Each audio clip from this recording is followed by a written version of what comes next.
friends are coming for brunch today, and I'm going to make a frittata. So I've already got some onions, and they're browning nicely, got a little caramelization going on there. And in my frittata today, I'm going to add some asparagus and potatoes. I've already cooked them just to make it easier.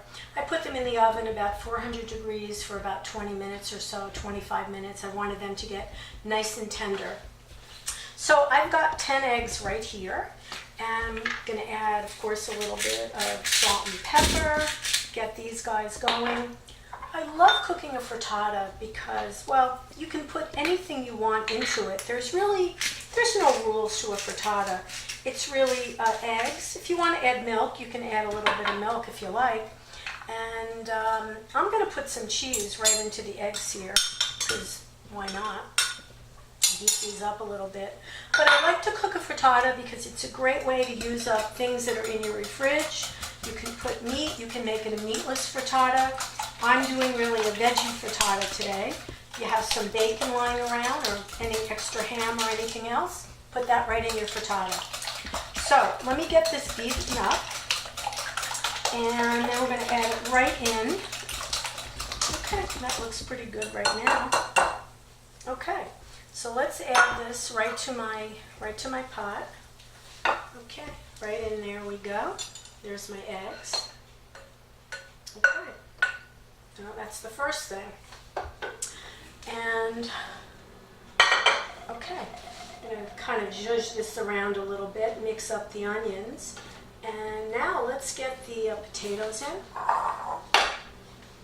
How many potatoes am I adding, you might ask? Well, you know what? As many as you like. There's no rules to a frittata. It's wonderful. I have about, this was about, I'm going to say maybe 4 of these little small red skin potatoes. Yeah, I left the skin right on because why not? Okay, and go the asparagus.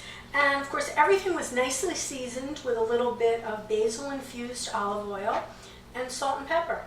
Okay, so now we're just going to let this sit for a while. It's going to cook. So I think my friends are going to really enjoy this. I'm using 10 eggs today in this frittata. It's going to make a large amount with all the veggies in there as well. More than enough for 4 people. You could probably easily serve this to 6 people, 6 hungry people. So we're just going to let this cook around a little bit. All right, as you can see, I'll tilt this a little bit for the camera. Look at that. That looks pretty delicious right now. It's almost ready. It's almost ready to be turned over. I have this marvelous frittata pan, and it's really 2 interlocking pans. I'm just going to cover this up, and the top is really going to steam a little bit right now before I actually flip it over. Now, of course, if you're not lucky enough to have a frittata pan like this, you can just go right ahead and put your frittata in your oven, maybe 350, 375, depending on how big it is, and then you can frittata, not the oven, and then you can see when it'll be done. But in my case, I've got this frittata pan and I'm covering it. It's going to get a little bit of steam action going on. It's going to take another maybe 2 minutes, and then I'll be ready to flip it over. So give me a minute and we'll come back and I'll flip it over. So my frittata has been steaming through, and it's going to develop a nice kind of a crust on the other side. And the great thing about this pan is it's going to let me flip it right over and get the other side cooked for another couple of minutes. You know, frittata, it's not like scrambled eggs where they're ready in just like 2 or 3 minutes here. This has to cook for a little while. Oh my God, look at that. It's really beautiful.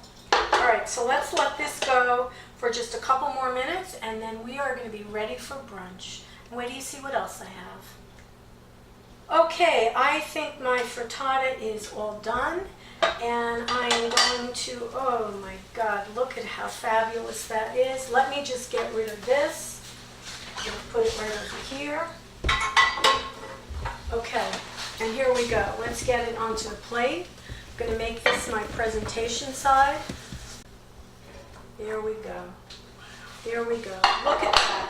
Really, it's absolutely beautiful. Beautiful. All right, nice crust on the top, and again, that's one of the reasons we love using these frittata pans. So you know what? Give me a moment. I'm going to assemble the rest of my brunch. My friends are going to be very happy. Wait till you see what I have to serve them. Okay, we are all set here Did this not come out absolutely beautiful? I'm just garnishing the plate with some fresh basil because after all, everything is improved with fresh basil. So look what I have. Here's my brunch. My friends will be here in just a few moments. We're going to have a fabulous meal. Look at this. I have my frittata with the asparagus and the potatoes. Beautiful, nice crust on that. I've got some Irish soda bread to round out the meal, and a beautiful caprese salad. Just, tomatoes and mozzarella cheese, salt and pepper, a little bit of olive oil drizzled on there. It's perfect. And of course, look at the gorgeous color on these grapes. Wouldn't be brunch for me unless we had something wonderful to drink, and I made a mimosa. And a mimosa is really simple. It's really nothing more than any kind of bubbly you want, whether it's champagne or Prosecco, and a little bit of OJ. I'm using about a 50-50 ratio, but you can do anything you want, more or less. Or if you don't want to make it alcoholic, just put some club soda in there, no problem. So that's it. My friends are here, they're waiting, and brunch is going to be served. So a drink for me and a drink for you. So cheers, bottoms up, Chandani. That's delicious. Don't you wish you were here? Till next time.